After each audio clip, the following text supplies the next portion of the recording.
Yo, people, what's going on? Back again, and yo, it's the first one. Daps is in the building with his vape. You know what I'm saying? Noisy neighbors. What you telling me, fam? I'm here, bro. I'm here. What are you telling me? New news on Sancho as well, bro. We got to talk on that. Hey, yeah, No more piss on his feet at last. Not allowed Bruv, that's not really a surprise, though. The Sancho thing. No, it's not. It's not. It's not really a surprise, bro. Do you know what I'm saying? Like, it's a standoff. Do you know what I'm saying? And Yeah. I said it before. Like, you have to be a special level of petty as a grown man, yeah, to demand an apology from another grown man. Like, it's never that serious, innit? Like, I just feel like the whole...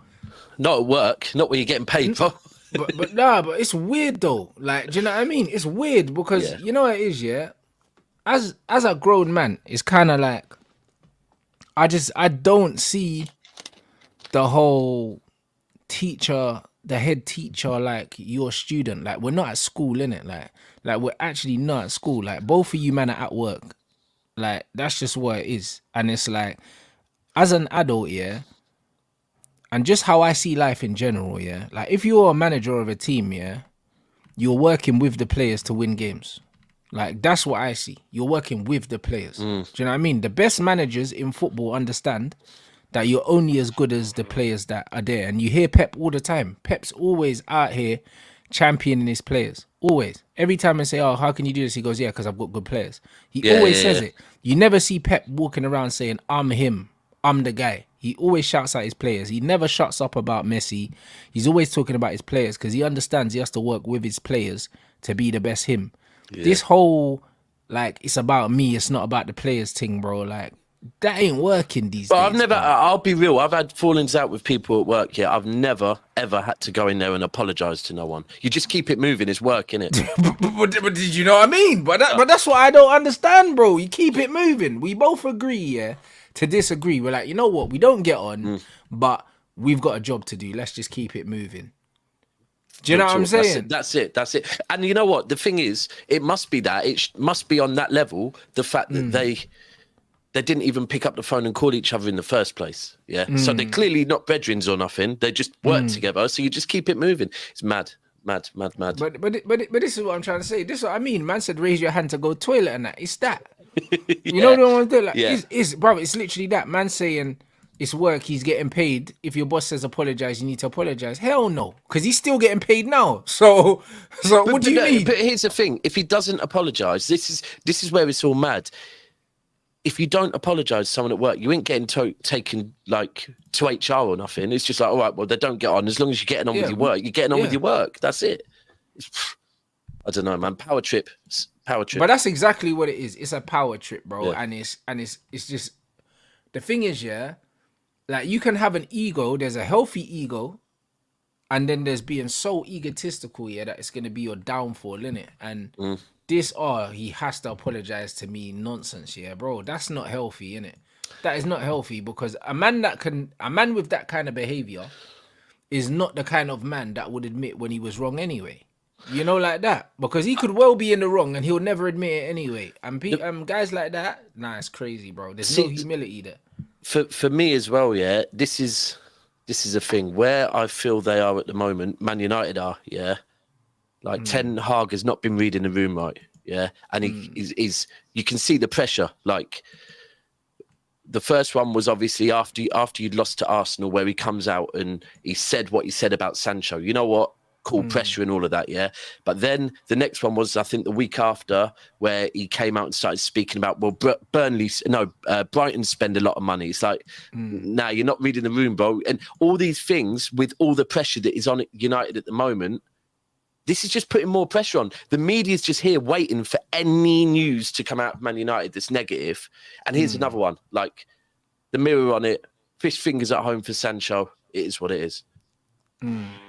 That's what I'm saying. A man's saying, there's rumours that he was late again today. First of all, yeah. Oh, so that's the reason then? That's the reason. No, but they're saying that's something different. First of all, yeah, they are rumours. And they are only rumours. Do you know what I'm saying? Because it's like, the fact is, yeah, these men have been trying to build a case against this guy, yeah, when ultimately he's not the problem anyway.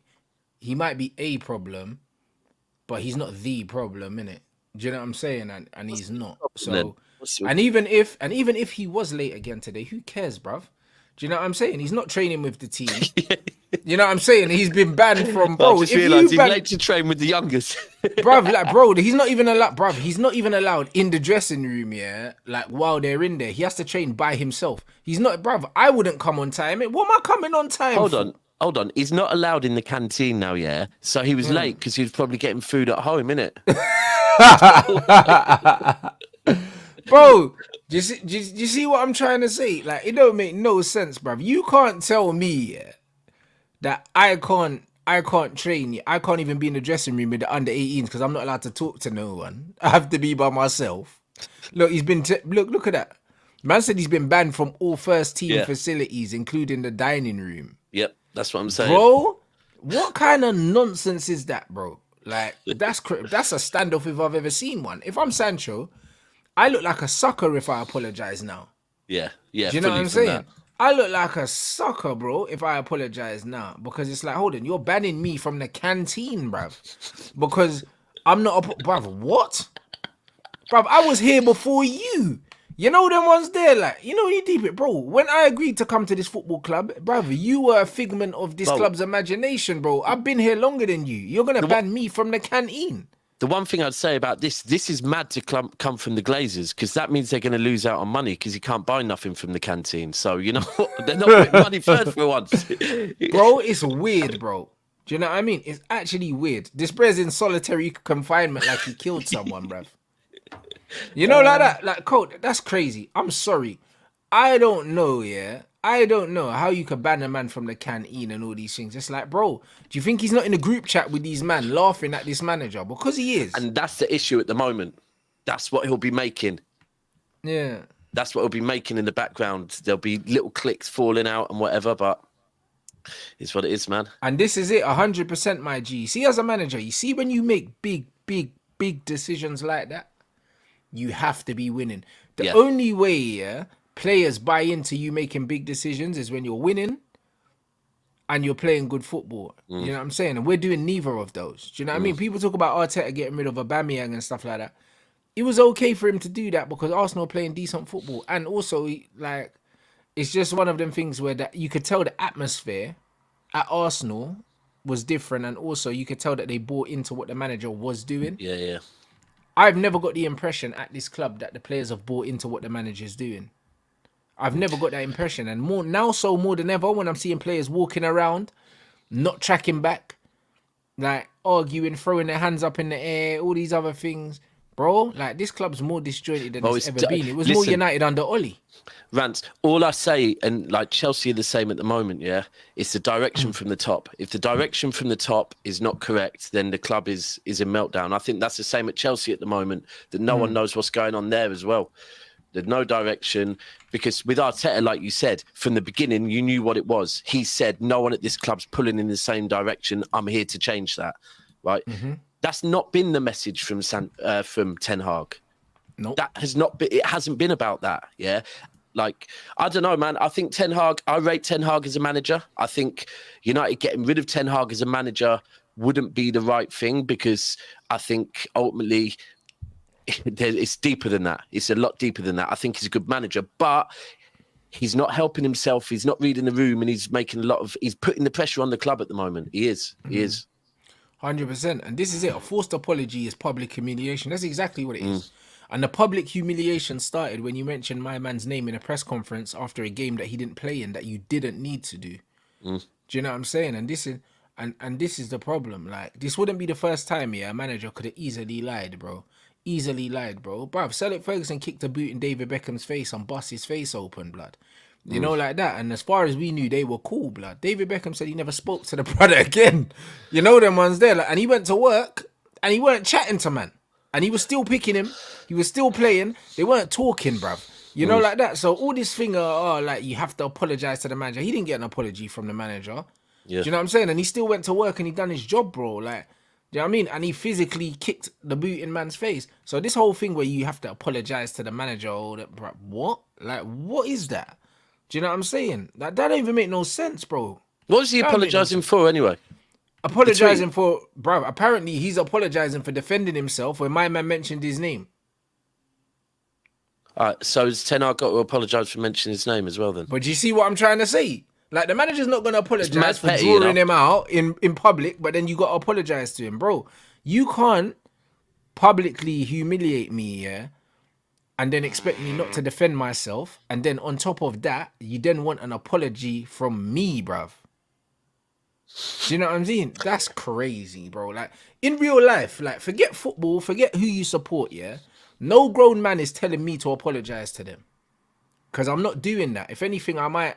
Bro, if someone tells you to apologise, you don't apologise. If someone tells you to do something, you do the opposite. Bro, I'll rather fight you than apologise. Yeah. You know, like that, because bro, like it's emasculating, bro. It's like the ultimate sign of disrespect. That's like telling someone to bow down to you or kiss your feet, blood. It's the same thing. Apologize to me. Are you crazy?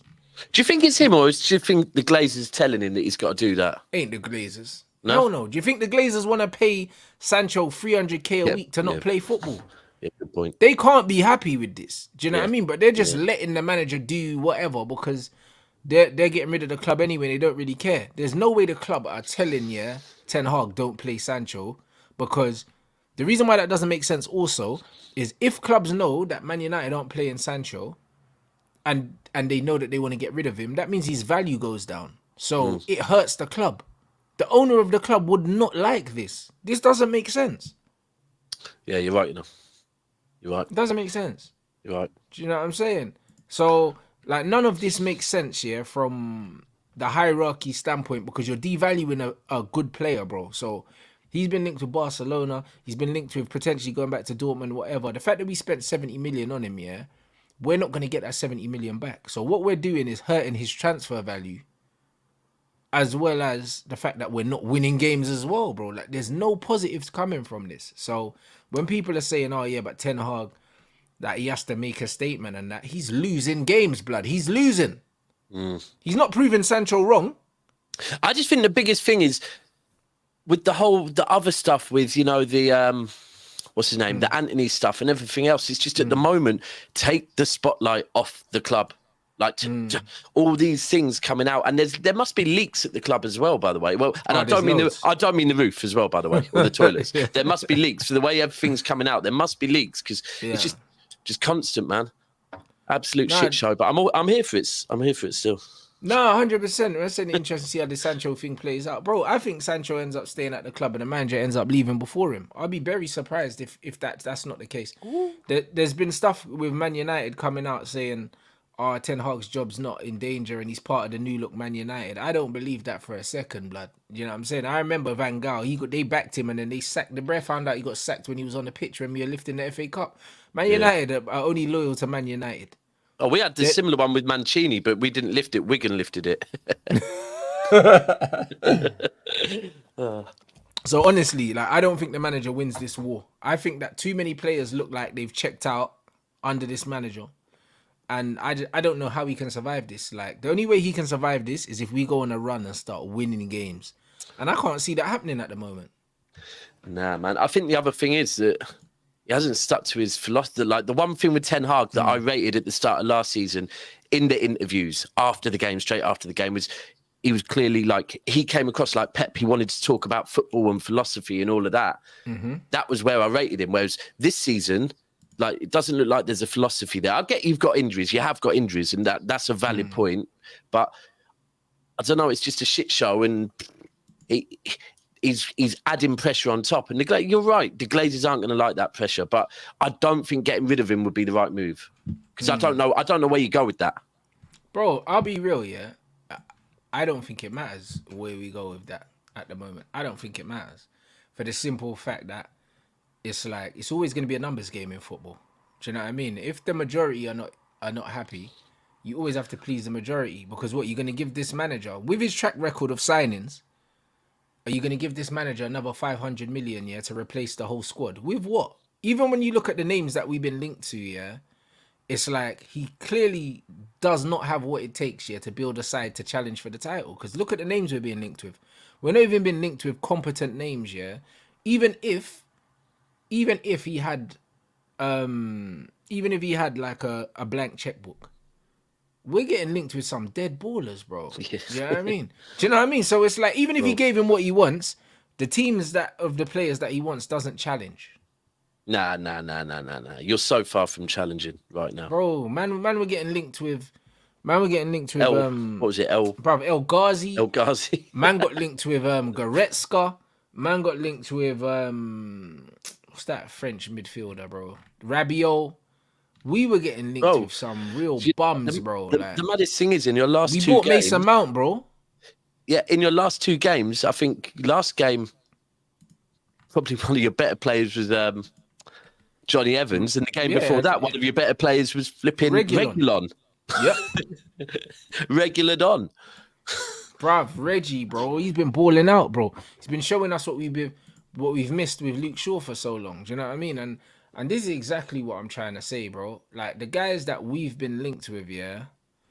The guys that we've been linked with are not good players, bro. So, like, why would I trust this manager with more so you're money? fully Ten Hag out then, yeah? Oh, fully, bro. Fully. Okay. Fully. Just mostly because of the players that he's brought in and the players we've been linked with, bro. It shows me that he's well in above his head. Do you know what I mean? Yeah. Well in over his head, bro. Do you know what? I've said this a bit as well. I've said that this season, with, again, the way he's acting in interviews, that I get Ajax are a big club, but they're not Man United size, yeah? And I feel like the pressure of managing a club of this size at the moment, and the English media as well, that he just don't know how to deal with it. And I do agree with you on that. I feel like at the moment he's showing he's out of his depth. Yeah, 100%. Because the thing is, as much as Ajax are a big club on paper, yeah, it's like you can get away with signing duds at Ajax, yeah, and they'll look good because the league's not good. Do you know what I'm saying? You can't get rid of signing duds at Man United. Like, you can't get over it, bro. Because the thing is, at Man United, yeah, even when you look at Salek Ferguson, for instance, we laugh about the dead players that he signed. Do you know what I'm saying? We laugh about them. But when we signed them duds, we were able to move on from them, within a season, because we still had a core of established top players. So we can laugh at the Jemba Jembas and we can laugh at the David Bellions of this world and the Obertans and stuff. We can laugh at that because more often than not, when he was bringing in big money players, they performed. Yeah. Do you know what I mean? Like, apart from Juan Varane, like under Salek Ferguson, you do well to find a big money flop at Manchester United, bro. And even Varane, you could argue he didn't really flop. He just didn't hit the heights that we knew he could hit. But when we spent big money, most of the time, we got our money's worth with these players. Like, do you know what I mean? Like, and bro, like 75 million for Anthony, 65 million for Mason Mount. That's crazy, bro. I think the other thing is, this is what I've been saying to Ty in particular for years, yeah. You're settling for mediocrity, right? Because I grew up with Man United being there, innit? Like the wingers that they had. And when he'd talk about like Jesse Lingard and try and hype up Martial even, I'm like, oh, you're settling for mediocrity. I'm talking about Kanchelskis, Giggs on the pitch. Wingers like that, not the ones you're talking about now, Anthony and, you know, Lingard. In this last 10 years, Ghazi, the fact that we even got linked with that's him. just a different level. Yeah, but this is a thing. And again, Ten Hag's not helping it by treating players like this. Because if I'm a young up and coming player from another country, and I see the way Ten Hag's treating Sancho, am I going to go, I want to go Man United? I'm not going to want to go there. I'm going to think, oh, you know what? This is how he manages people. Now I'm not too keen on this. So all this stuff he's doing, I still stick by it. Philosophy wise, I think Ten Hag is the right manager. But but he hasn't seen his philosophy. We haven't seen his philosophy at Man United though. Yeah. This is why I feel like I got cheated, bro. Because when I saw the football that he was playing at Ajax and I saw him speak, I thought I was going to get a manager similar to Guardiola in the sense that he was rigid with his philosophy. He had a way of playing. He was going to bring in players the profile to play a certain way, and he has not done that. He's ventured so far away from what I thought he was going to do, that again shows me that the job's too big for him. The job's too big for him. Because if you look at someone like Postecoglou, yeah, obviously Tottenham aren't as big as Manchester United, but he came into Tottenham saying, "You're getting me, bruv. Like, I'm doing things the way I always do them. I'm not adapting to the club. The club's gonna adapt to me." But then I hear Ten Hag say, "Oh yeah, we studied the Manchester United way and we did this, bro." There's nothing to study, bruv. Yeah. Do you know what I mean? We brought you in to be yourself. And that's the thing with Postecoglou. Yesterday he showed it, that he went to Arsenal and he played his style of football and he got a result. If he would have gone there and reverted back to playing, low block football, it would have, and it was a risk yesterday doing that, by the way, but it worked. And now the fans are backing him even more. Last season, Ten Hag reverted back to playing a certain style of football and he got a trophy. It worked short term. And if you look at Pep's first season at City, he stuck to it. Yeah, he stuck to his philosophy. We won nothing first season, right? But he stuck to his philosophy, brought in the right goalkeeper, a couple of players just to be able to play out from the back. Next season, 100 points, boom, it works. And now with Ten Hag, it's like, what does he do now? Because he's already said, now I'm going to change. I'm not going to stick to my philosophy. And now it's like, well, we don't know anymore. You've got a goalkeeper that is perfect for your philosophy, but then you brought in other players that don't suit your philosophy. So now Onana's looking stinky as hell because he hasn't got players around him that know how to play out from the back. Yeah, but this is crazy. But even when you look at it, and this is how I know the manager bottled it, because first season, the manager, he paid over the odds for an Anthony. Do you know what I mean? Yeah. But he was adamant he wanted Anthony. If you're adamant you want Anthony, then you do not play transition football. You want to play possession football because Anthony is very much a possession player. Very much so. Like, he doesn't take a lot of risks. He doesn't lose the ball a lot. Apart from the spins. Do you know what I'm saying? A bit like, risky. he's very much a possession-based player. Like, do you know what I mean? So why would you want to play quick transition football with a player like Anthony that doesn't run in behind? Yeah. Do you know what I mean? It doesn't make no sense. And he was your marquee signing. He was your big money signing. And then you've brought in a goalkeeper to play out from the back, but then decided that we're going to play quick transition football with attackers that don't suit that style of play. Højlund suits it. Do you know what I mean? But Anthony didn't. And Anthony was one of your best. He was one of your biggest signings. He was meant to be your marquee, bro. And then you bring in Mason Mount as well. Yeah, the Mount one's mad. The Mount one for me.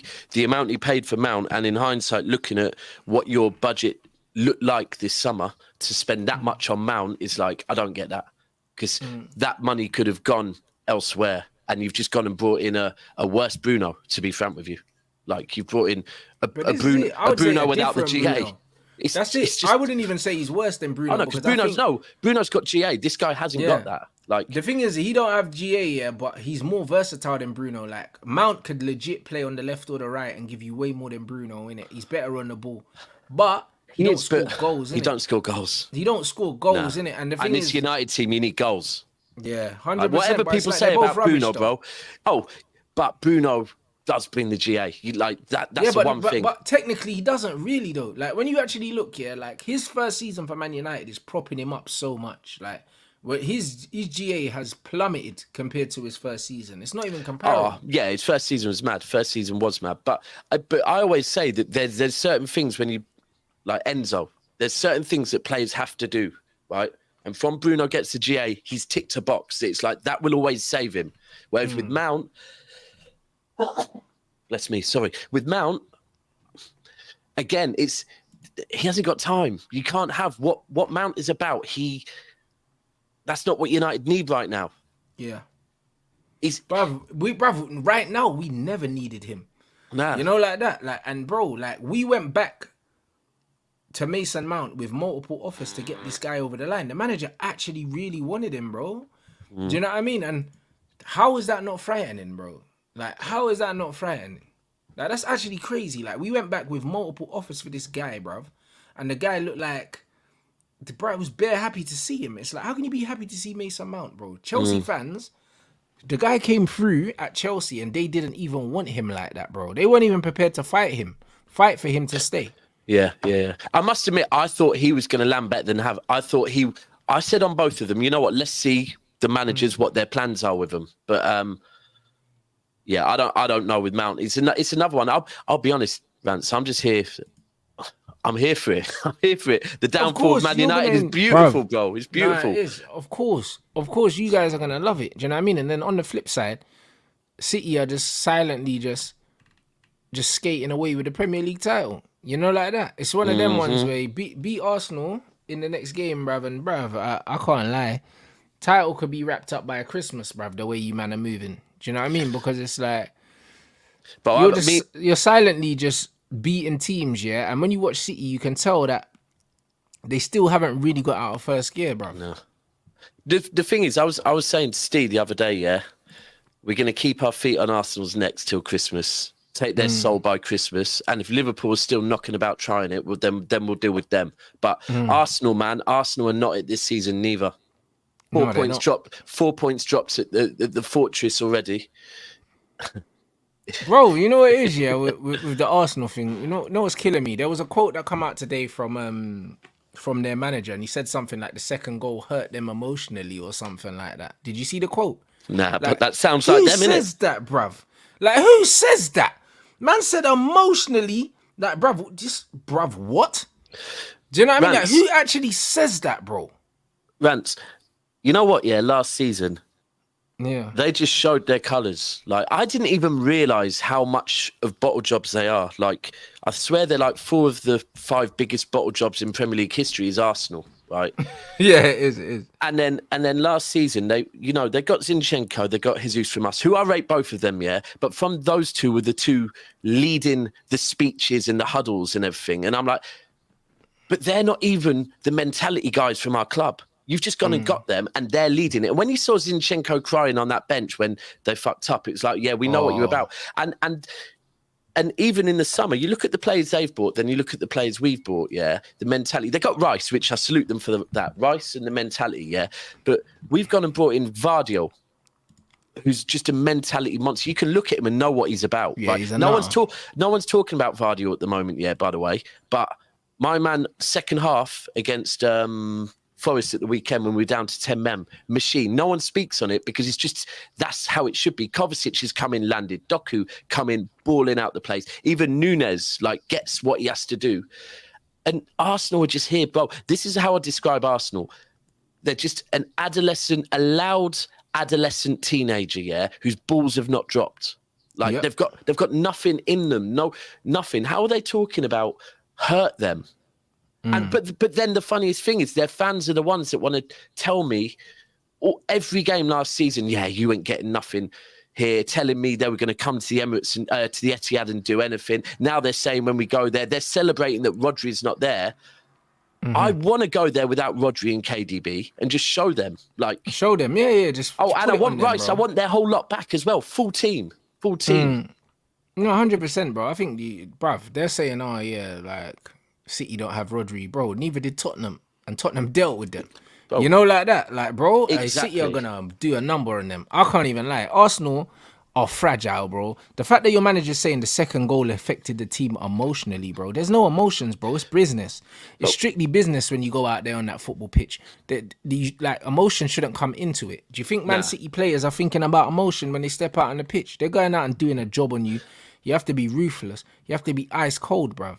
Yeah, and even the prime example is last year when we beat them. Remember when De Bruyne had to come off, yeah, and he walked the whole way around the Emirates with bottles being thrown at him. De Bruyne's just not flinching. He's just looking at him, smirking, thinking, what are you lot on? Like, they're just, it's what it is. And they call it a fortress. It's mad. It's mad. But it's a good season so far for us. Good season. But now we got six of our next 7 games away from home. It's what it is, though. It's what it is. Yeah, but this is big. Do you know what I'm saying? This is big, man. Yeah, it's big because you lot get through this that test, yeah, then you're laughing. Yeah. Oh, and this is the funniest thing I keep telling Arsenal fans. You lot have dropped 4 points at home already. Yeah. Back end of the season, they've got to go to Tottenham. They've got to go to City. Because they've got to go to us as well. And they've got to go to you. We're doing Old Trafford and the Emirates in the next couple of weeks. So we're getting 2 of our biggest tests out of the way. And I always say this, one of the first things I do is look at where the fixtures are. And when I see business end of the season, Man City having home games against Arsenal and United, I think that's what we want. because we know what Arsenal are like back into the season when they've got to come to the Etihad. Yeah. And this is where we're 4 points ahead of them already. And then back into the season, you've got to go to the Etihad. It's just, yeah. I don't know. I thought Arsenal were going to be a bigger challenge than Liverpool, but at the moment, yeah, it don't look that way for me. Don't look that way for me. No, 100%, man. It's going to be interesting to see how the league pans out. It looks like Liverpool. We don't really know, innit, like what Liverpool are gonna do long term. Short term, they're blowing smoke at the moment. Do you know what I mean? But they don't have a deep squad, innit. Like a few injuries could completely derail them in like the midfield defensive areas for sure. They've got loads of depth in the attacking areas. Do you know what I mean? I don't think they can sustain the level that they're playing at if they get a few injuries. Like Arsenal have loads of injuries. City have got a few players got a few out at the moment. We've got a few out. Chelsea have got a few out. All of the teams, barring Spurs, probably have a deeper squad than Liverpool, innit? Like if Liverpool get 3 or 4 injuries like the other teams, they could drop off massive. Yeah. I think the biggest thing for me is like Liverpool brought in 4 good 8s in the summer, But if you look at Klopp's first season at Liverpool, they got a lot of muscular injuries towards the end of it and the season after, because the players weren't used to this Klopp style of football. These are 4 new players that aren't used to his style of football, all 8s. He's going to have them running about because they ain't got haven't got a 6, so they've got 8s doing the role of a 6 as well. I think by the end of the season, that's going to catch up with a few of them. Yeah, they don't have a proper 6, but that's why I think that's why it'd be interesting to see how they play against Tottenham. Because, for instance, Tottenham's midfield is serious, isn't it? Like, if Tottenham's midfield put it on them the way they put it on Arsenal, it'll be interesting to see if the lack of 6 affects Liverpool. It might not because they've got so much firepower in it. So, I think I'm going to learn a lot about Liverpool by how the Spurs game goes. Yeah. You know, like that. If they play Spurs and then they lose, then it's like, these man can be got at. Do you know what I'm saying? But I'm not really sure about them in terms of midfield injuries because, like you said, they brought in midfielders. But say, for instance, they lose Szoboszlai or McAllister or both of them because it can happen. Yeah. Oh, you know, like 100% it can. It can happen. If they lose them both, then they're going back to playing the kids in midfield. And then all of a sudden it's a different team, innit? Or, for instance, if they lose Kanate, because Virgil, let's be real, he's finished, innit? He's finished. Like, he doesn't even need to get injured, Virgil, blood. Like, they might be better without him. I'll be real. You know, like that. So, it's real like talk, if they lose talk. Kanate, they might be in trouble. So, it's kind of like, it's a weird one, man. Like, that's the thing with football. There's loads of different things you can look at. But with City, I think City have, even though they don't have mad depth, it's like they've got so many players that can do a job in different situations that they don't need 25 players. Yeah. All it is with City is it's like 16 players all of the same level. Yeah. Right. And then after that, there is a drop off. But even then, it does look like, I'm not going to lie, Gomez has looked better than he did before. I don't want to see Phillips against Arsenal. I'll be real with you. I don't. I'd rather just put in a couple of workhorses. Put Bernardo on. Hopefully he'll be back. Nunes. Cover, just keep the ball. Don't let Arsenal get the ball. Yeah, but this is exactly what I'm saying. Kovacic will come in and just do a job. It'll just be like, it will be like no difference, bro. No. Do you know what I mean? And even when you look at Arsenal, like when you look at the way, like people are giving them a lot of credit for how they've recruited, but I don't think they've recruited well. Like, no. I think that they've got a lot of false depth. Do you know what I'm saying? A lot of false depth because when you look at their midfield, like, cool, Rice went off injured and that. He wasn't playing well anyway. But then you look, they took off Rice and Fabio Vieira, who's false depth because he's not at the level. No, he had like one good game and then everyone's like, he's come good now. No, he had one good game. And then they brought on Jorginho and Havertz, which is false depth because they're not good enough. Do you know what I mean? And then when you look at players like Kiwior, not good enough.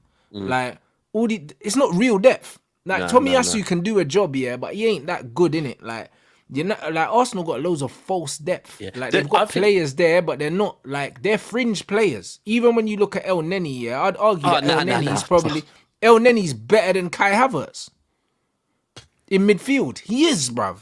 I'd rather play El Neni, bro. I've seen El Well, Neni have that some. confirms fourth depth. There we go. You've just But bro, confirmed it I've with that seen El statement. Neni have some really good games in midfield for Arsenal. Like, I don't think I'll ever see Kai Havertz have a good game Nah. for Arsenal in midfield, bro, because he's just not a good player. And also, he's not a midfielder like that. Nah. I think the maddest one for me was that I thought Timber was a good signing. Yeah, the fact he could play left, right, He's central, class. and then he got injured, and I was like, right, they must be going and out into the transfer window, because I was thinking what Arteta's saying to the board is, if you want me to win it this year, you've got to give me everything I need. The minute he's injured, right, I need another one now, and instead they went and got rid of Tierney, and I'm like, how does that make sense? You've gone and got rid of your other left back, and they're telling me, oh no, because we've got this, this, and this. I'm like, right, cool. They said all of that, and then yesterday, instantly, all of a sudden, all we're hearing is about injuries again, and it's like, now you can't be saying injuries. You can't be saying injuries now. That's what I'm saying. I'm saying that Odegaard, Rice, and Party thing, and that's what I'm saying. And they've been playing. Man's been playing That's good. right. That is a good Man's been midfield. playing Party at right back though. Yeah. Do you know what I'm saying? Like, he clearly doesn't think Rice and Party works. But he's moving had like opportunities to play it. He's moving like Southgate. We know the midfield Southgate should play. All of us can look at the Arsenal midfield and go, Partey, Rice, Odegaard, right? But he doesn't play it for whatever reason. He doesn't play it. He and clearly now doesn't think Partey's it's out. balanced. Nah. But I think it just comes back to, as well, with Arsenal, ultimately, even if they've got all their players, it's the mentality. Like, Odegaard, I think he's a good player, but I've seen him when we play him. Yeah, I've seen him. He's not there. The only one that I actually rate them mentality was Trossard. Trossard, you know what? Trossard is that guy that steps up, and when they're all, no, I'll shoot. And deflection, and they scored against, won the Community Shield because Trossard. But then Arteta don't want to play Trossard. When we played Brighton last season, Trossard was very good. When we played them in the Cup, Trossard first half was very good. Then Arteta subs him off. I'm like, what are you doing? You're bringing off the one player that actually looks like he does believe he could get something against City, and you go and sub him off. Yeah, but the thing is, with Trossard, I think the reason why Trossard's mentality is different because he was at a smaller club where he was kind of the big fish in it, and he wasn't scared of no one when he was at Brighton. Do you know what I mean? I think he scored a hat-trick against Liverpool, bruv. Like, and he was always kind of like in his head, he's that guy. You can see that he's just confident. You know what I mean? You can see that he's confident. So when he plays for Arsenal, like he plays the same way, bruv. Like it's more his character more than the rest of that team, bro. I don't feel like they believe, blood. No, like, they don't. I just don't feel like they believe. Do you know what?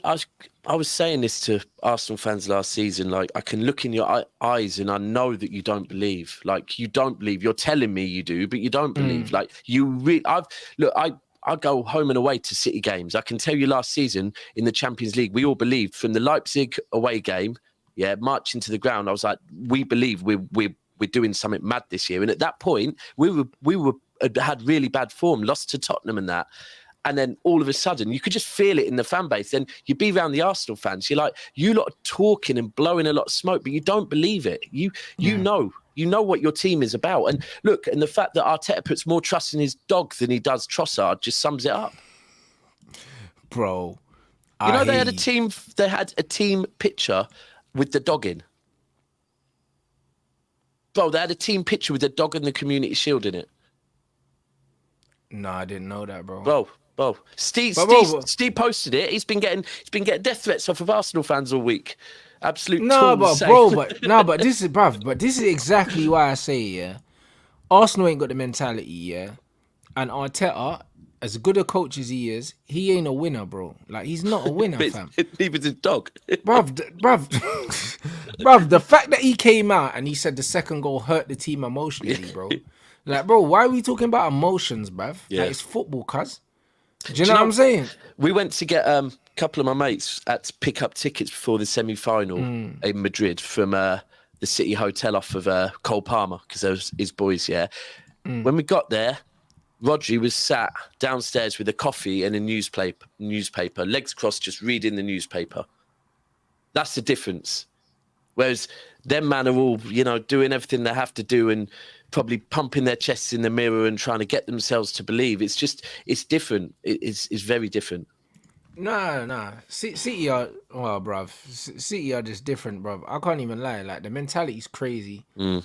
and just everything's crazy, bro. Like even the way you just let players go, bruv. Like even when I look at it, yeah, it's funny because I was watching Chelsea. I saw Raheem Sterling die, and do you know what I'm saying? Like, man, seeing Gabriel Jesus miss them chances, and I'm seeing it, and it's like, bro, this is why Pep's letting these guys go, Yeah. blood. Do you know what I'm saying? Like, even the Cole Palmer situation was weird to me because I Yeah, it's deeper. didn't It's think a bit deeper, bro. There's other stuff behind it. I thought so because like Him it and didn't Pep, make sense. him and Pep have never really got on. You could tell though. He wanted to move back in the last season, and for me, a Mm. player that like see Foden and Haaland, yeah, when Pep Mm. shouts at them or moans at them, they come out and say, "I love it," because I know he's doing it from the right place to try and Mm. get me to be that guy. If Cole Palmer is saying, "Oh, I'm not really too keen," or telling his boys, "I'm not too keen on Pep," what? Because he's had a go at you. But he's had a go at you to try and make you be your best. If you want to leave and go Chelsea and sit on the bench at Chelsea, no problem. Same with Ferran Torres when he arrived, and Barca came sniffing when Barca were in the absolute mud. You can imagine him walking into Pep's office and saying, "Do you know what? I don't want to be part of this team that's trying to do everything you're doing. I want to go back to Barcelona." Pep would have just gone, "No problem, bro." Like that's not the mentality that I'm interested in. I want people that stay in here, like John Stones. John Stones, when we bought Ruben Diaz, John Stones turned around to Pep and said, "Now I want to stay and fight for my place." That was it. New contract for you then, because that's the mentality we want, not someone that just wants to leave. And even last season, I think it was, or maybe in the summer, Jesus said something that he was really upset in a game where Pep decided to play Zinchenko in the false nine instead of him, right? What are you getting upset for? Yeah, because he's yeah, What are you but getting upset yeah, for? yeah, Like, but as a competitor though, you have to play devil's advocate and say, for instance, as a competitor, if you're Gabriel Jesus, yeah, a guy that sees yourself as a striker, even though I don't see him I don't necessarily see as him a as a striker. striker. I don't see him as a striker. However, he sees himself as a striker. So if you're seeing, yeah, players like Zinchenko playing in positions that you feel like you should be in, yeah, and you're not getting the minutes you should get. As a competitor, if you're not looking at your teammates and saying, "Yo, I'm better than him, I should be playing," then you're in the wrong sport, mate. Oh yeah, Do you but know what don't I'm get saying? upset. But that's the thing. Don't get upset. Deal with it, right? Go and prove that you should be starting. Like there would be a reason. And by the way, we won that game, and it was in the Champions League. Yeah, we won that game. It was against PSG, and we went through. But this is a thing. Now I see at Arsenal that I think Yeah. could this be the issue that you know. Maybe for me personally, Jesus is better out wide, especially with the amount of games that Saka's played on the right. Yeah, Jesus last season at City was playing on the right and was very good, right? So give Saka a rest, push Jesus there. But for me, I don't know if he's maybe a bit worried about upsetting Jesus again. So he's He like, "Oh, is worried about I upsetting can't Jesus, and upset that's why he Jesus because hasn't. he But gets that's why he upset." hasn't got a Yeah, striker. And this is why I say, yeah, Arteta won't never win nothing, yeah, like of substance, because he shouldn't be thinking about Gabriel Jesus, bro. He no, should think, listen, we need a proper goal scorer. He ain't it. Do you know what I mean? yeah. I'm gonna bring in a proper striker, and if he cries, he cries. You know, like that. Yeah, and will they That's go what for he should be Tony? thinking. Exactly, and that's what I'm thinking right now. If they go in Yeah, for Tony, which I think they should, by the way, but Chelsea will get him. yeah, they probably will. But also the Yeah. thing is, will they worry about if they go in for him? Jesus will be upset. That'll put Martinelli's nose out of joint as well, and a Oh, couple of other exactly. guys that are The brethren with Jesus Brazilian or mates some. and that. Yeah. Yeah, and this is a thing. Whereas at City, it's not that. It's not that. Nah, you have to. But when you're at elite clubs, at top clubs, you have to have the mentality that you just have to fight for your place, and you have to Yeah, play wherever the manager plays. You have to respect what's around you, innit? You have to, innit? And the thing is with Gabriel Jesus, is like he's not a goal scorer like that, so he has no, to understand. But then at the same point, sometimes in football, as a player, you just know the manager just doesn't fancy you, and there's nothing you can do. Do you know what I mean? Like, you know that. Do you know what I yeah, mean? And I yeah, think yeah. that that's a similar situation to Sancho. And that's why he's not apologizing. Because he knows that even if I apologize, this Bray ain't going to play me anyway. Because I'm not one of the favorites. So why should I apologize? You know, like that. And maybe Jesus thought, you know what? Like, I'm not one of the guys that he loves, innit? So it's like, is he loves Zinchenko. And even your managers come out saying how much he likes Zinchenko, because Zinchenko is mad, adaptable, and do you know what I mean? He's not a sick player, but he can just do bare jobs, innit? Do you know what I mean? Yeah, And it's one of them ones where he probably looked at it saying, oh, Zinchenko is one of the favourites. I don't really like this. Do you know what I mean? And that's why man's getting upset. So obviously it would have hurt his ego a little bit, but also there would have been a part of him, similar to what happened with like Walcott and Wenger, where Walcott thought he was a striker, Wenger just thought, nah, play out wide. Do you know what I mean? Sometimes you just get those things, innit? Like you just get those things, man. Yeah. With some players, it's what it is. With City at the moment, though, it's funny because even with Gundogan, you know, everyone at City was saying, or a lot of City fans were saying we should have kept him one more year, but every time we just stick to it. No, we put a contract on the table.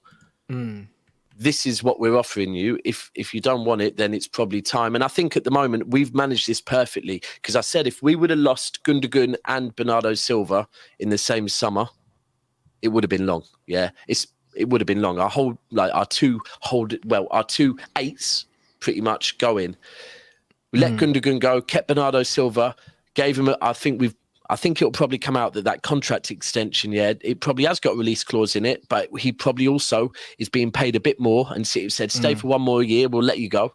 But stay for one more year while we get in Nunes, while we get in Kovacic, while we get in Doku. Let them and let Rico Lewis get more settled, Stones playing in that role, and then we'll let you go. Because that's what we do. We let people go at the right time. And for me as a fan, like some fan bases say, oh no, that's not, you should keep them and give them a contract extension. But if you do that, you end up having to watch them on the bench and fall out of love with them because they're not doing a job no more. You let them go at the right time, go and get one last payday elsewhere.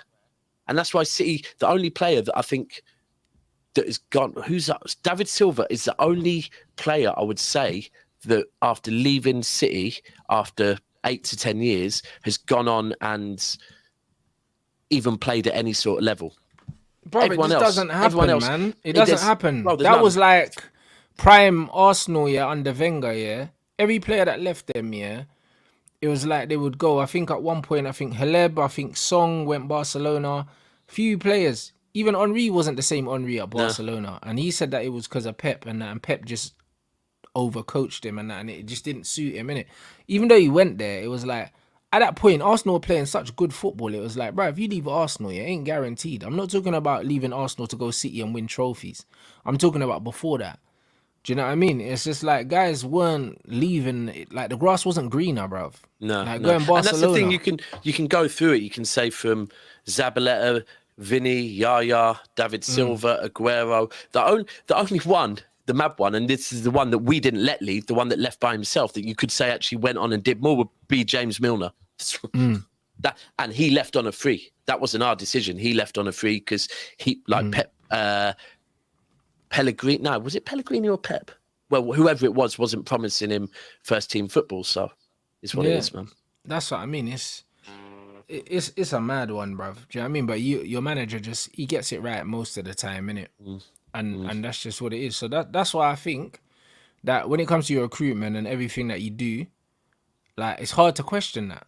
Do you know what I mean? It's hard to question that. And as a player, it's very hard to question what's going on because again, when you're winning, these things are easy. Yeah. You know, like that. These things are easy. It's easy to not question the manager when you're winning, bruv. You know what I'm saying? And that's what it is. So, like, even with the Jesus thing, it's weird. But at the same time, Gabriel Jesus, was playing. He was playing games and scoring goals. It's not like he wasn't getting minutes. Like, he was getting minutes for you, and he was contributing. So, the fact that he felt that way, if anything, that just tells you that he ain't built to be at an elite club because he needs to be playing all the time. He needs an arm around him and he needs to be one of the main players and he needs to feel important, innit? And the thing is, 100% when you're at a big club, you don't feel important unless you are important because, bro, there's better players than you. Yeah. You know, like that. And that's what it is. If you want to feel important and you want the arm around your shoulder and you want to feel like the guy, then sometimes it's better to just stay where you're at. I think probably the fact that if you look at it, Fernandinho went in the summer that Jesus went as well, and Fernandinho was like a big brother to him a bit, and I just think he probably thought, and it was the right time ultimately. For us, it was definitely the right time in hindsight. I think he saw Haaland coming in and thought, I ain't getting a sniff finished. now. Yeah, but he could have stuck to playing out wide, and he probably still could have done a thing anyway. Yeah, true. It'll be interesting to see if Arsenal bring in a striker, a proper striker. The fact that I think they gave Nketiah a new deal, didn't they? Yeah, they did. Which tells me they're not bringing in a centre forward because like what would that Ivan mean? Toney's not going to be cheap neither. He's not. Ivan Toney's costing 70 million minimum. Yeah. And then on top of that, what Jesus is going to accept playing out wide because he can't play on Saka's side, and he's not going to play on Martinelli's side. No. So unless what they're going to drop Martinelli for Jesus and play my man on the left, or what they're not going to drop Saka. Like, it doesn't make no sense, bro. Like, Nketiah's got the 14, like, and a new deal, so that's just not gonna, bro. Like, there's no way a new striker comes in at Arsenal because I don't think competition for places works in that Arsenal team. I think the perfect harmony they have is that they have their starting 11, and then all the rest of the players are actually just squad players. Like, there's not really competition for places at Arsenal. It's false depth. And I think the other thing is that to be able to bring in players to be squad players, you have to be winning. Again, it's like you said, that with Pep, with City, we can say to players, listen, you might not start every game, but you're going to be part of a squad that is trying to win every single trophy, And by playing in all these tournaments, you're going to be playing at least 25 games a season, even if some are off the bench. But you're going to pick up trophies. You can tell people that when you've got trophies, but you can't really be telling, Ivan Toney, join us. You're probably going to have Chelsea after him, but join us, and you and Jesus are going to rotate.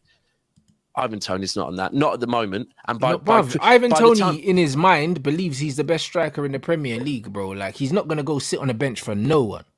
Especially the fact that you got to remember, he went out and got a new agent. He went out and got a new agent. Yeah, I know his agent. It's my mate. Like, do you know what I'm saying? It's Grealish's agent as well. Oh, is it? Okay, there we go then.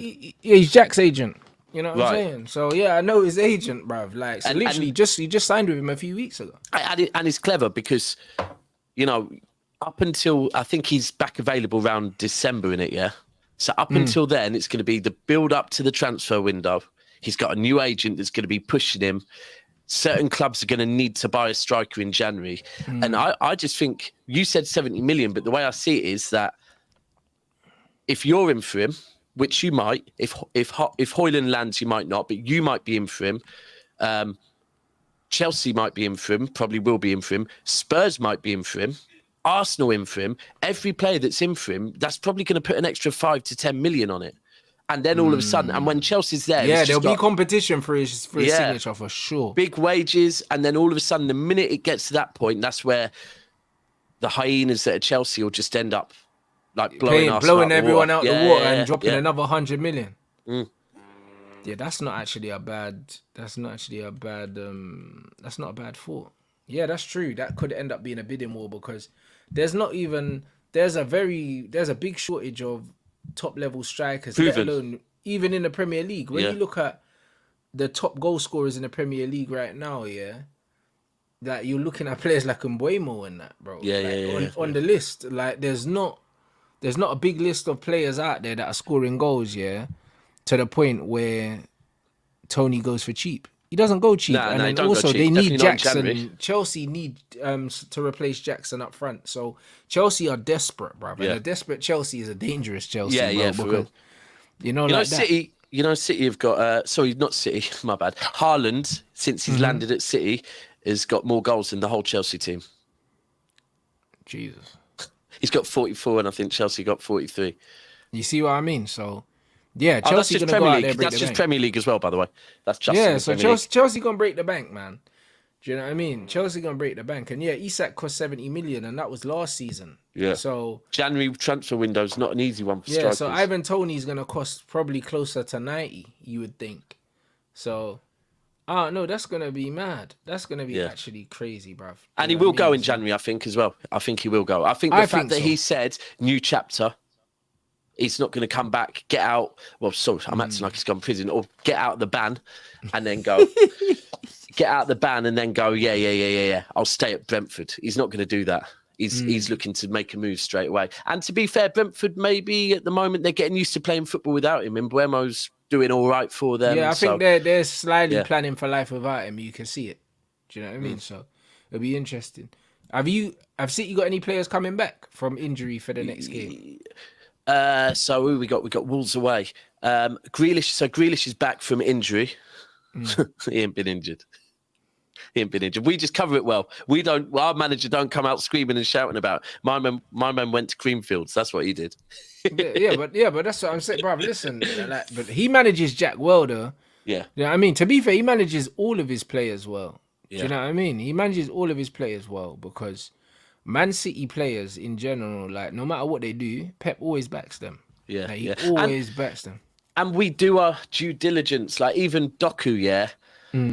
Watching Doku at the weekend, he looks like he's as flary as Sane, but he knows he's got to impress Pep. So at times, at the right times, he's like, I'm going to work hard. I'm not going to take a risk this time. I'm going to do the Jack Grealish, slow the game down. But then at times, and it's everyone at the club just knows the mentality when you come here is work hard. Vinny said, you know what? Vinny said it on Rio's web podcast a few years ago. He said, when you come to Manchester City, you know what it is, right? The owners will give you everything to achieve on and off the pitch. Yeah. You can live the perfect life as long as you are up to a level.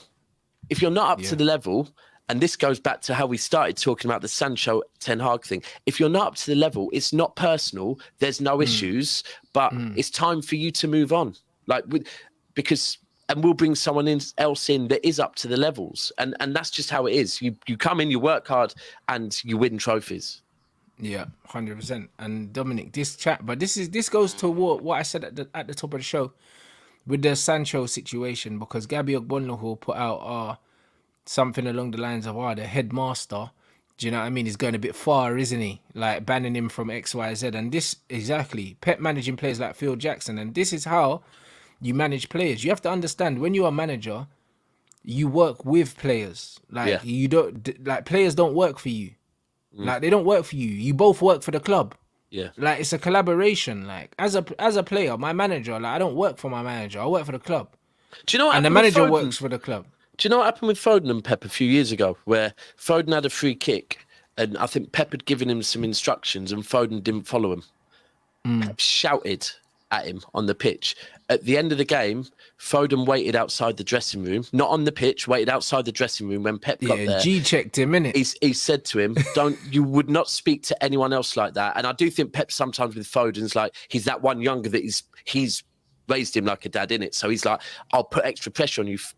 Foden said to him, don't ever speak to me like that. You wouldn't speak to anyone else in public like that. Yeah. The next day, Pep called the whole team together, apologized to Foden and said, you know what, Phil's right, and for doing that in public, I'm going to pay a fine. That's the thing, that straight away you've shown everyone, look, you showed everyone that we're on the same team, bro. Like, and that's what you got to do as a manager. Like, this is the thing. This is the thing, though. Like, that's crazy. Like, you're working with the players, because ultimately, if you don't have the players on side, you get sacked as a manager. So you're not above the players. You're not. There's this weird misconception, as a manager, that you're above the players. You're not, because you're all on the same level, because you need each other. Yeah. You know, like that. If anything, you need the players more than they need you, because they can get your ass fired tomorrow. You can't fire every single player. That's where I think Ten Hag's failing at the moment, because it goes back to what you said about everything's fine. You can do what you want when you're winning, right? But at the moment, every decision that Ten Hag makes, right, is a risk. Yeah. And at the moment, like, all of this is a risk, because if it doesn't work, it's on him. It's not on the players. It's on him. 100%. He gets sacked before any player gets. All right, players might get sold, but he will get sacked. Players don't get sacked. No, they don't. They don't, exactly. And the funny thing is, ego is earned. Ego is earned. Do you know what I'm saying? And Pep's won everything there is to win in the game, but his ego is under control. Do you know what I mean? Because even though Pep's got an ego he's got an ego and an arrogance, but he's still the same guy that can apologize to Phil Foden, and pay a fine, bro. Ten Hag, if Ten Hag said to Sancho, listen, I'm sorry for calling you out in public, this, that, and the other, I'm sure Sancho would apologize to him. But you're not going to try to tell me to apologize to you after you've outed me publicly in the first place. So you started this and you want me to then kneel to you, bruv. Like, nah, I'm not. There's none of this. Do you know what I'm saying? You know what I mean? There's none of this. Like, no. Like, I don't work for you. I work for the club, innit? I almost feel like as well, the removal of the tweet was a kind of like, do you know what? I'll do that. But that's what it is, bro. Listen. As a man, yeah, if you remove the tweet, that's me saying, listen, let's let bygones be bygones, I want to move on from this. Yeah. You know, like that. That's what the removal of the tweet was. Do you know what I mean? Like, I keep going. That's just my apology. You're right. It's one of them ones where if you fall out with a brethren or something, you don't go and sit there and apologise to them or do none of that. You might imagine you fell out with your brethren, you buy them a drink or something and go, bro, you know what? Imagine you fell out with your brethren, and then you lot just decided, you know what, fam, let's squash this, whatever. Boom, Spad man, he goes, apologise, fam. Like, what do you mean, bro? Nah, bro. How man apologize? Say, yo, we cool, we cool. Let's squash this. All right, say no more. Boom, gone. There you go. What do you mean apologize? Like, that's crazy. You know, like, what's that? Like, bro, if I genuinely think I'm sorry, I will apologize. I will apologize without being asked. You won't need to ask me. I'll be like, you know what, my bro? Like, cool. I could have handled this better. And that's the thing. We're not saying people shouldn't apologise, but you don't ask someone to apologise. You don't ask someone for an apology, bro, because it's not even meant automatically, puts you above that person, because you'll say, no, you apologise to me. Like, hold on, what? Yeah.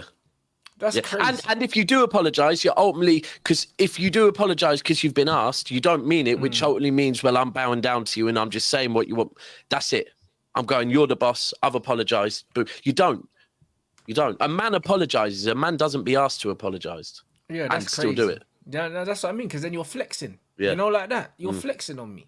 Do you know what I mean? I big up my man for the super chat. He said, if Ten Hag goes, who would you want to come in? Bro, at this point, bruv, like I said, one step at a time is getting him out, bro. Like, and then secondly is, like, it depends. Because United could either go with an interim option, or they go with a long-term option. Ollie's not. Bro, Ollie's just reappeared, didn't he? By the way. Yeah, bro. I thought he'd been bodied. I honestly thought he'd been bodied because I hadn't seen him since. He'd been coaching his daughter's team or something. Like that, bro. I thought they bodied him fully. Either way, man, blood. I don't know where he's come out the woodwork from, but it's one of them ones where, like I said, I think Ralph is coaching internationally, but I'd love him to come in like a come in upstairs and then we go get Hansi Flick and then we just have both of them. Who? Do you know Ralph, what I mean? did you say? Yeah, if he could come in as a director and then bring in Hansi Flick with him, I'll be like, cool. I don't get why enough people aren't talking about. That's one of the biggest failures that you man have had was getting rid of Ralph. We should have never let him go in the first place. Like, bro, he was the one guy that came in and just told it exactly how it was. He said the whole team needs to be gutted. Called out some players that you man should have bought that now are balling out. As well. Yeah. And he even said in a press conference, yo, I told the club to get this player, that, and I think Caicedo was one of them. Alvarez was one of them. Caicedo was one of them. He wanted Lima. He wanted a few ballers, bro. And he said, listen, I told these man, this is what I want. Like, he knows, innit? But like, he was a man with a plan, unlike Ten Hag. Ten Hag's come in, he made us think he had a plan. He had no plan. And the thing is, when Ralph came in, the role, it was never supposed to hit him being manager, right? He even said that he wanted to go upstairs anyway. That was the whole part of the deal. And then Ten Hag came in and removed him because he didn't need him. You know, like that. So my thing is, if you could get Ralph upstairs and get Hansi Flick, I'm cool. You know, like that. Hansi Flick. Cool with that. Yeah, they've just got rid of him, haven't they? Yeah, bro, he's not there, bro. He was the German national team manager. Yeah, they've just got rid of him, haven't they? But that's what I'm saying. He's available, and also this brother's won trophies at Bayern, bro. Like, he's been at a big club. He knows about pressure. He's not gonna yield, bro. He's not gonna be one of the managers that's gonna turn away from his philosophy because he's been at a big club, bro. Bayern are equally as big as Man United. The only thing I'd say is, I mean, Bayern are doing all right at the moment, but I can imagine Hansi Flick. For them, they're not. You're right. But at the moment, I can imagine he goes back there. Yeah, same. That's what I was going to say. I can imagine he'd be looking at it thinking, and I know Bayern fans aren't too keen on Tuchel. I can imagine he's looking at that thinking, I think Tuchel will be gone before it gets to his first year in charge at Bayern. I think he'll be gone. I don't know if Tuchel finishes the season as Bayern manager? Nah, I don't think he will. I think he's out by. I think did he join them last March? I think he'll be out by around March time. Yeah. Because I think they'll go out the Champions League. When they go out the Champions League, they'll do like, who was their bad boy manager that did the treble before Pep? Jupp Heynckes, but he went back there for a period, didn't he? No, but he went back there for a period when they had the manager after Pep wasn't doing well, and they were like, do you know what? You come in as an interim, and I can imagine they'll do the same with Hansi Flick. They'll go, do you know what? Let's go back to what we know and what knows us. Yep, 100%. And that's why I think they'll be edging that way. Yeah, you know what I mean. Yeah. So the only way to get him is to get him very soon. Do you know what I'm saying? Because if they don't, he'll go back.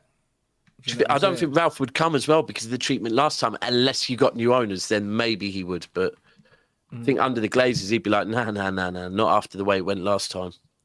That's what I mean. So I don't know. It's a very interesting one. But I just feel like just even when you talk about Pep Guardiola, yeah, them stories. There's loads of stories like that with Jose as well. Yeah, you know what I'm saying? Yeah.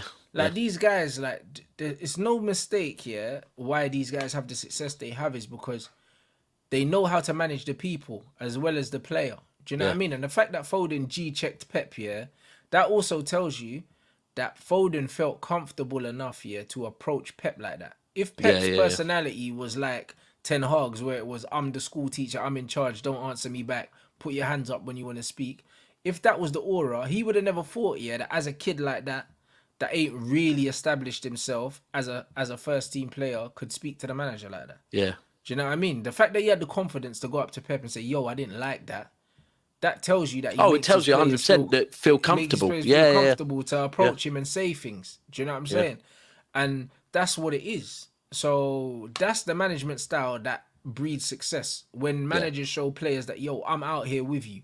Do you know what I mean? When managers are out here protecting players publicly, yeah, that it's like, yo, I'm here with you. Do you know what I mean? Yeah. Like, that's why when Jose throws guys under the bus, usually when Jose throws you under the bus is because he's done with you. Yeah. Like, done.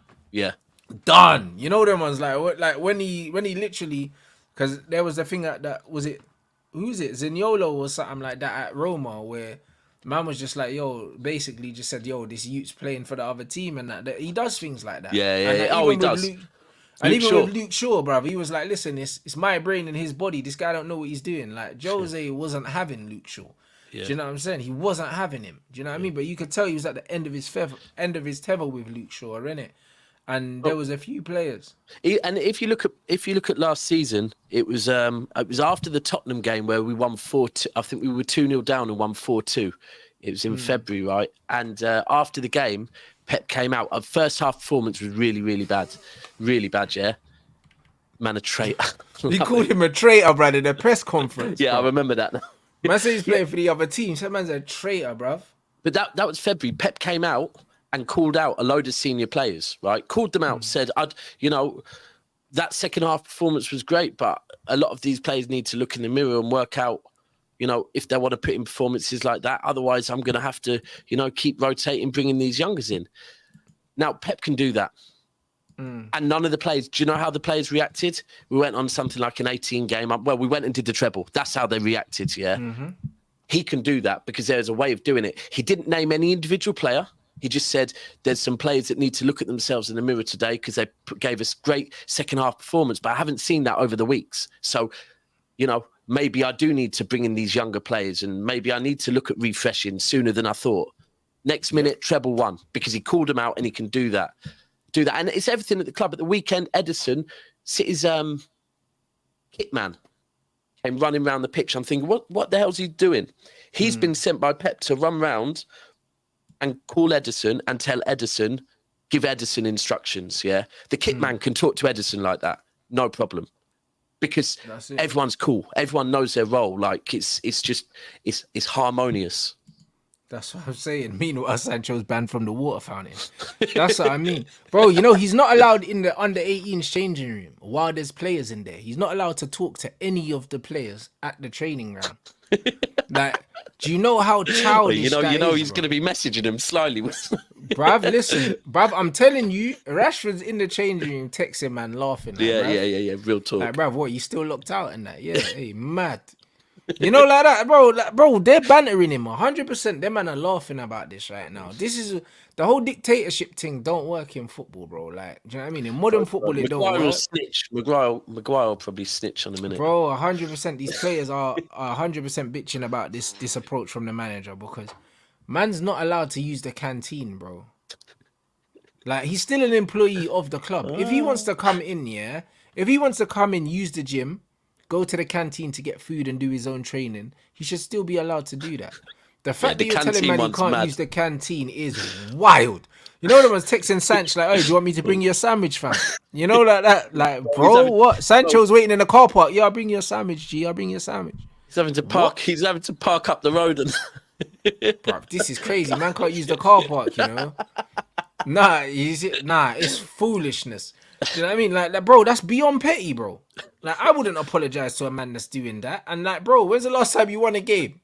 You know like that. How you trying to bad me up like that? Just beat Burnley just about. Trying to bad me up like that, bro. You got popped by Burnley, bro. It's crazy. Nah, I can't even, like, do you know what I mean? Like, bro, I wouldn't even go in. You know what I mean? Man's telling him that, yo, like, you have to go train by yourself. I will. Not here. I'll go gym. Yeah. I'll go gym, bruv. Like, what's the point of me coming in to train by myself? You're going to give me, like, a program to do by myself, away from the players, and I'm not allowed to go to the canteen and that. What's the point of me going in then, bro? Oh, you wouldn't. Do you know what the maddest thing is? Yeah, I'm just thinking about this in a work environment. If you give someone a contract, yeah, there's certain things that you must give them, especially if they've had it. So if someone has had a canteen at work and you move location, there must be a canteen at that work. Otherwise, you have to reimburse them because there's no canteen, right? So they're not even allowed to. This is why Bonucci is taking Juventus to court, bro. Because when he wanted to leave the club, they told him that he can't use nothing. Can't use the gym, can't use whatever, and he's taking them to court. Yeah. Because he's like, yo, I was under contract, so you can't tell me that I can't use certain things, bruv. Like, that doesn't. Hey, bruv. Man said they changed the Wi-Fi password and that. Nah, it's crazy. Do you know what I'm saying? Like, it doesn't make no sense. It actually doesn't make no sense to tell man he can come in, but he can't get food. But he can't use the changing room when there's other players in there because you can't talk to no one. Like, these are grown men, you know. What, 23 years old? And you're treating him like man's a little kid, bruv. They can take away his PlayStation and that. Someone said they can't use the toilet. He wouldn't want to use the toilet. There's piss everywhere. Bro, bruv, it's pathetic, innit? Do you know what I mean? And like, honestly, like, as a grown man, I can't believe that we're seeing this play out this way.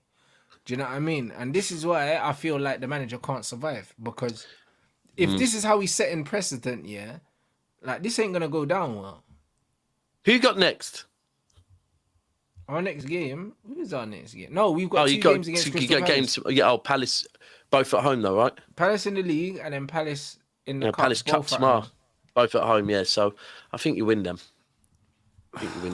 Bro, I hope so. You know at home.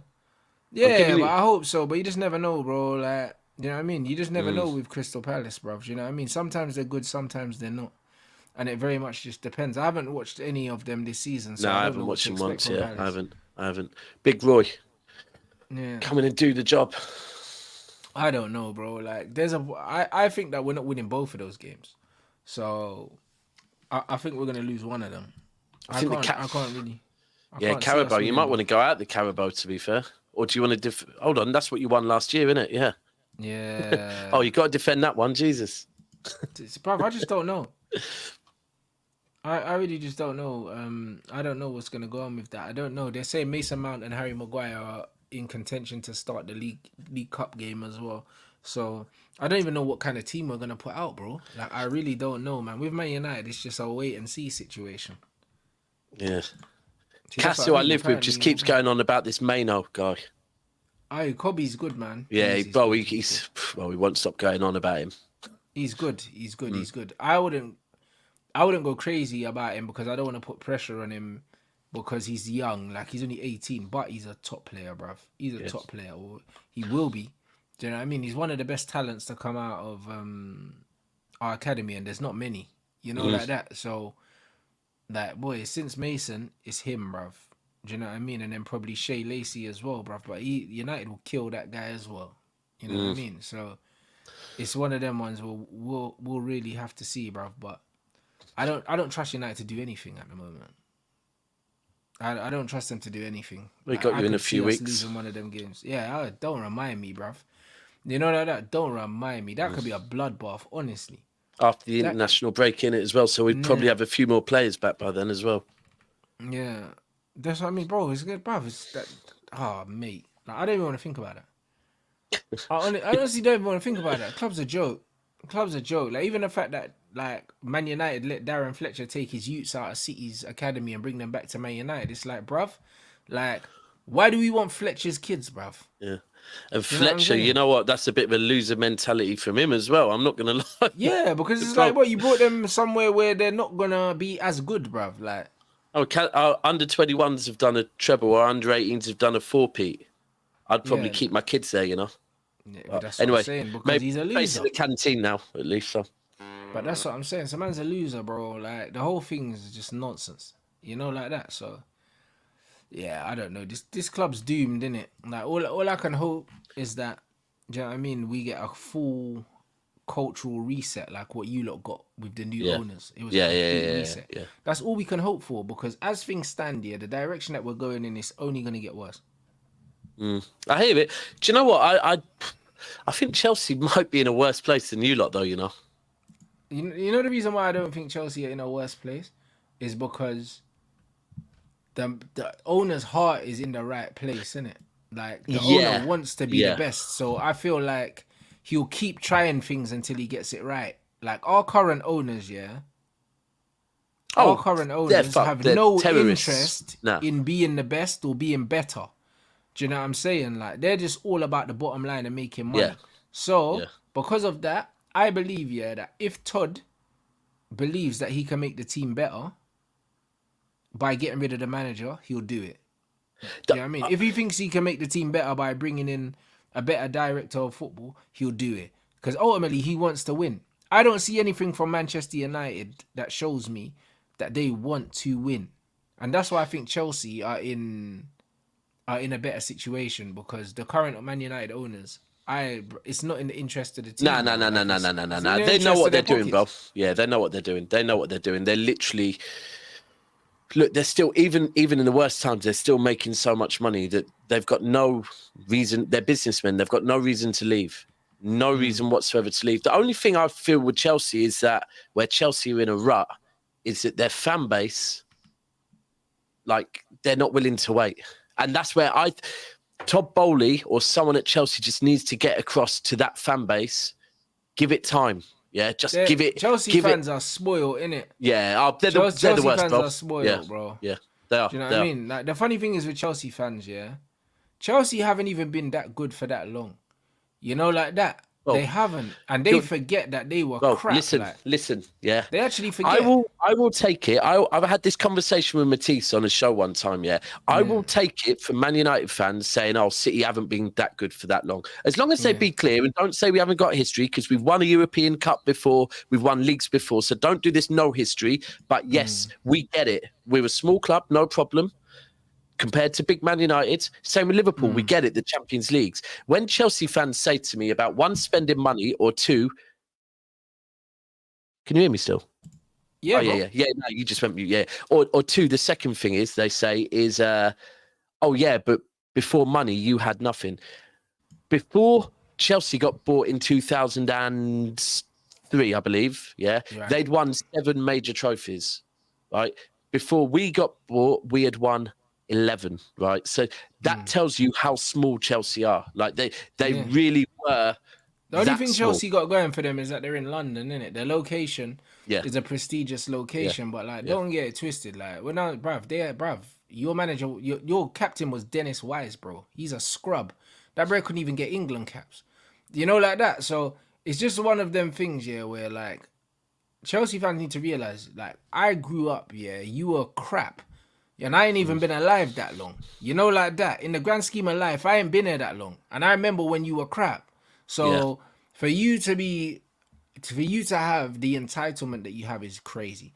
The only reason why Chelsea did as well as they did, so quickly was because they came in, they were buying players, from other Premier League teams, and they were spending money that no other teams had. Like even Man United, we couldn't even compete with Chelsea financially. Bro, if you go through some of the players they got, but the other thing is, while they were getting good players, and you could list the midfielders they've got, bro, and they stole Peter Kenyon from us, bro. And remember, Peter Kenyon had built a Man United team already, so he knew the blueprint already. Then he went there, and then their man had a blank checkbook, bro. So they went and they overpaid for Damien Duff when we wanted him. Yep, and good managers. Do you know what I mean? So they got Damien Duff. Do you know what I mean? They got Iron Robin, who we wanted. Do you know what I'm saying? I think Iron Robin even came to the club and that. Like, went around the club, looked at the club. We were meant to sign him. And then he ended up going Chelsea. Like, all of these things that Chelsea done, like, they were stealing targets from Man, and then on top of that, they were taking the best players from other Premier League clubs and they were overpaying for these guys. And they built that very quickly. Then they paid. They even paid for Jose Mourinho, bruv. Like, when teams didn't pay for managers. Like, Chelsea fast-tracked everything. Yeah. You know, like and that. Do you know what? So, and by the way, I'm not here going, and that's completely out, because I get it. We did that, Yeah, but the point is, they were doing it in a time when no one else had money to compete with, so they rose so quickly because Arsenal weren't spending money then. It was only us spending money at the time. And even us, we were spending £130 million player a window and that. It's not like Man United were going out and buying multiple players for loads of money in one window. We never really done that. Nah. Like, they've always been the one that in transfer windows they're buying 5, 6 players, 7 players in a window, and it's been like that. But like I said, I'm not here saying, that's bang out of order. But what I am saying is, I know who we are. I know who we were. I was there, right? I'd never try and tell someone. I would never try and tell a Chelsea fan that's wrong what you were doing. But when Chelsea fans try and act like they're Liverpool, Arsenal, or Man United, it's like, no. You created the blueprint that we took and improved. So don't tell us that you were... And they weren't bigger than us. Look, there's times this season where one bad season for them and their ground's not full. And their ground is a small ground. Yeah, they got some little Legoland stadium, bruv. It's like 40,000 or something. Yeah. Bro, and that's the thing. And one bad season, and all of a sudden, they're not going to games. Like, we had 32,000 on average in the third tier of English football, right?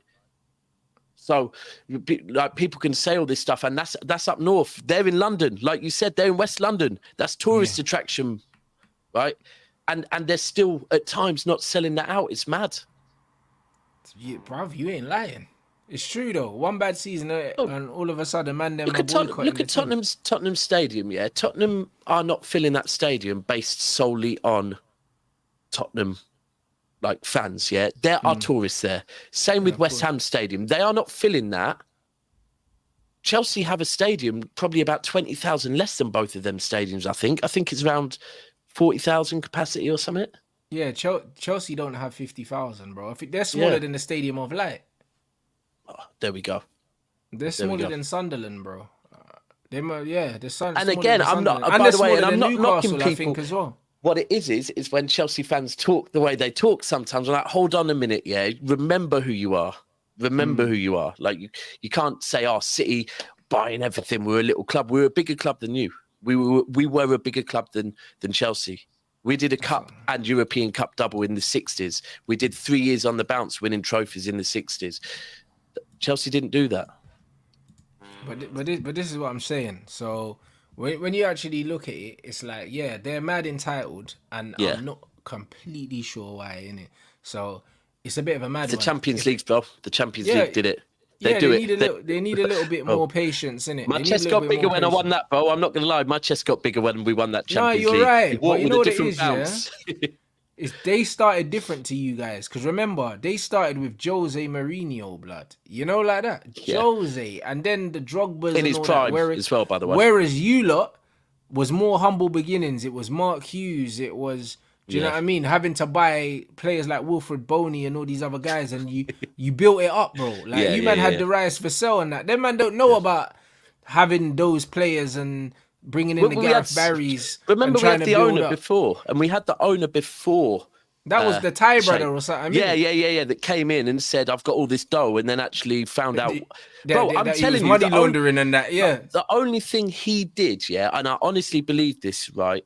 Basically, it got confirmed Thailand are not giving him his money, and he owed a bag of money to everyone. And I think he owned, bro, Stephen Ireland's. Can you remember Stephen Ireland's Rolls Royce? I think it was that was he pink. He was a bad boy player though. Yeah, he was. Early days, him, Elano.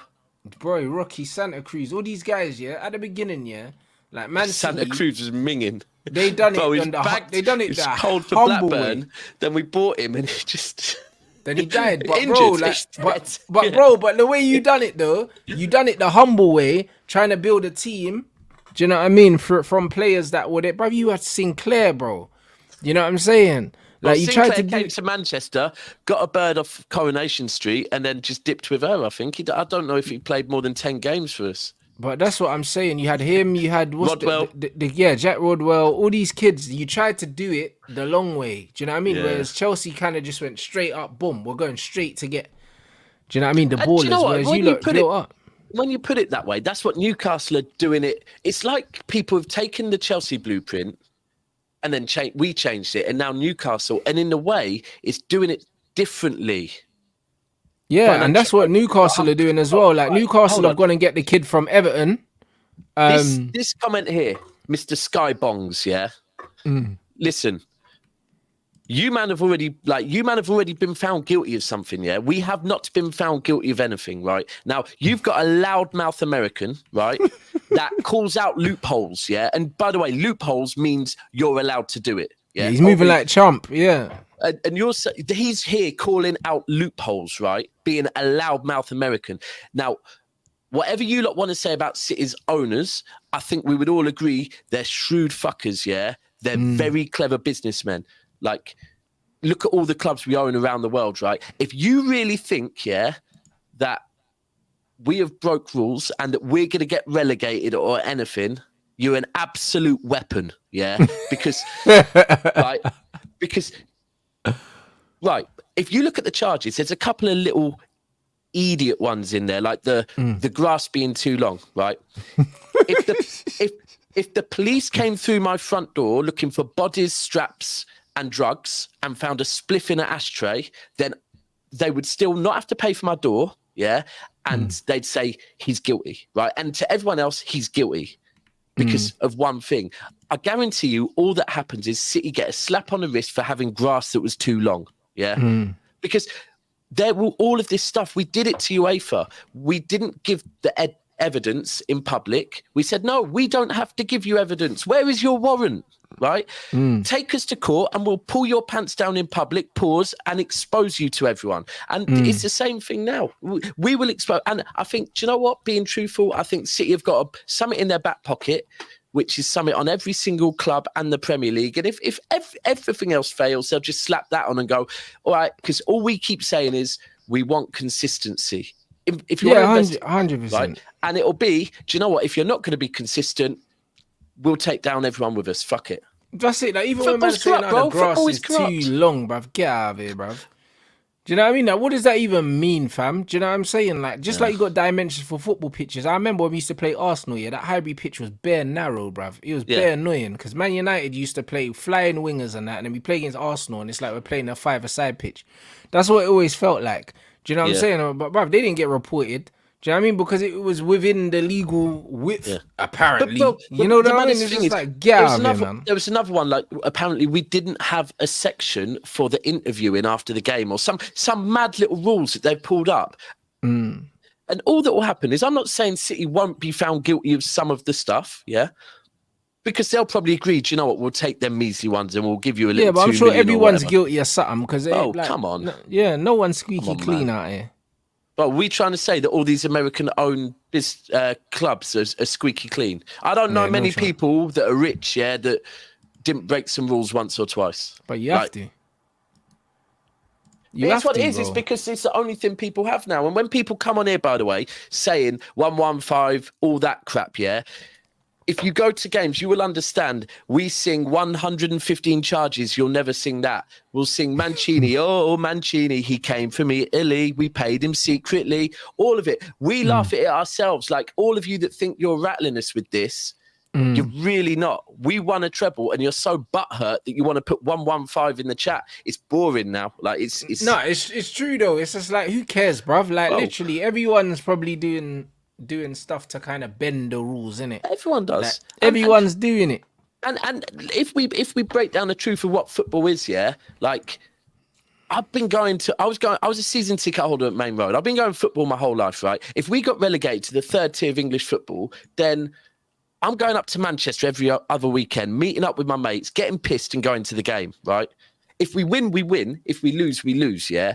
It's our release. So all of these talking about business and whatever else, I'm like, all right, we just won a treble. Have you ever won a treble? Have you fuck?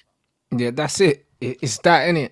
And that's what it is. So, like, when I look at the whole situation, like, to me, I think that most of these rules are dumb. You know what I mean? I just think that everyone, if anything, they should just put a cap on how much people can spend in one window and just say, you know what, everyone could spend up to 500 million. If you don't have it, tough. You know the ones there? Because then people won't cheat. Because then it's like, all right, cool.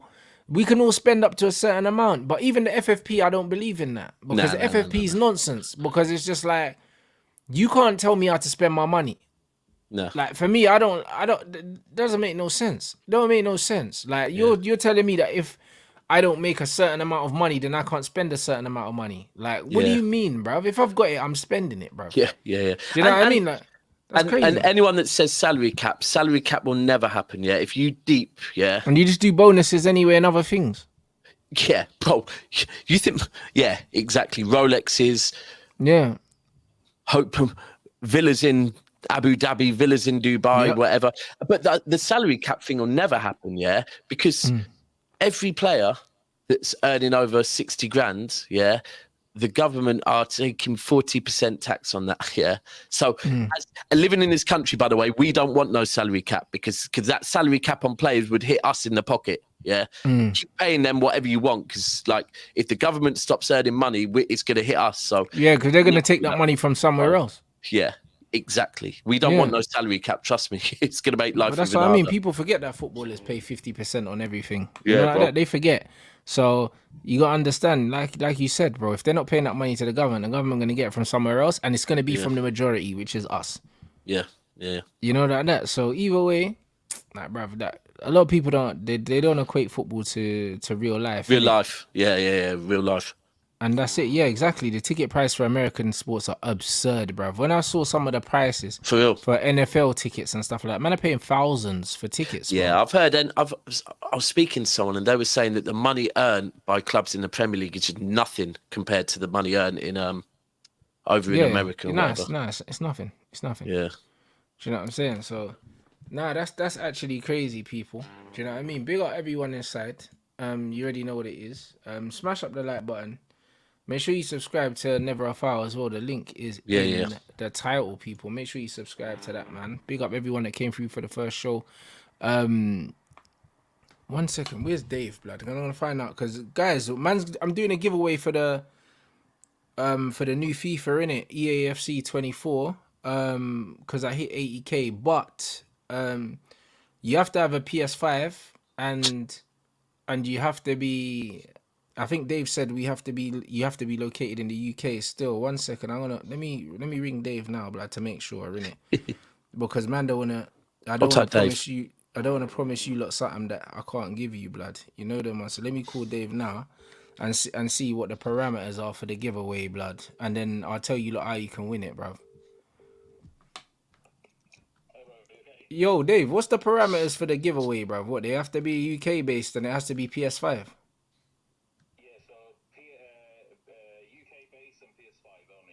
Alright, cool. So basically, everybody who comments below this video, yeah, it's a chance to enter the giveaway. Alright, cool. Okay. Alright, nice one. Alright, nice one. Cool. So yeah, it's PS5 in it, but obviously like when you're in different countries, of course, it's not the same disc, innit? So man's got the disc because I know like America and all that, it's different, innit? So if you're UK based and you got a PS5 and you want to win the new FIFA, then you just need to comment underneath under this video, guys. Do you know what I mean? So I'm thinking, what should you comment, blood? 115. 115, you know, that's funny. Is it 115 charges, yeah? Yeah, 115. That's funny, blood. Yeah, you lot comment, yeah, 115 charges, yeah, in the comments, and then you'll get entered into the draw, innit? So once this video basically processes, make sure you put in the comment section. Just put 115 charges in the comment section, yeah. And then what we'll do is we'll get all the names, we'll put it into a machine, bruv, and then we'll pick someone to win the FIFA game. You get me? So I don't know if you're doing the live comments, I don't think it counts. No, you need to wait till you have it to wait ends for the and then show do it, ends. yeah. Wait for the show to end and then comment underneath the video in the comment section. You know, like that. The man said Sancho wants to enter the giveaway. Listen, Sancho's already got the game. Just I like heard Sancho. I did. You know what? Sancho was playing. Sancho was playing before your game against Bayern. An hour before the game against Bayern, he was online playing FIFA. But that's what I'm saying, bro. He's cheesing. You know, like that. So when the show ends, guys, do you know what I'm saying? Make sure you go into the comments. You write 115 charges, and we're gonna enter you into the giveaway. Make sure you click the link in the title. Subscribe to Never a Foul. What else you got coming up for the rest of the rest of the week?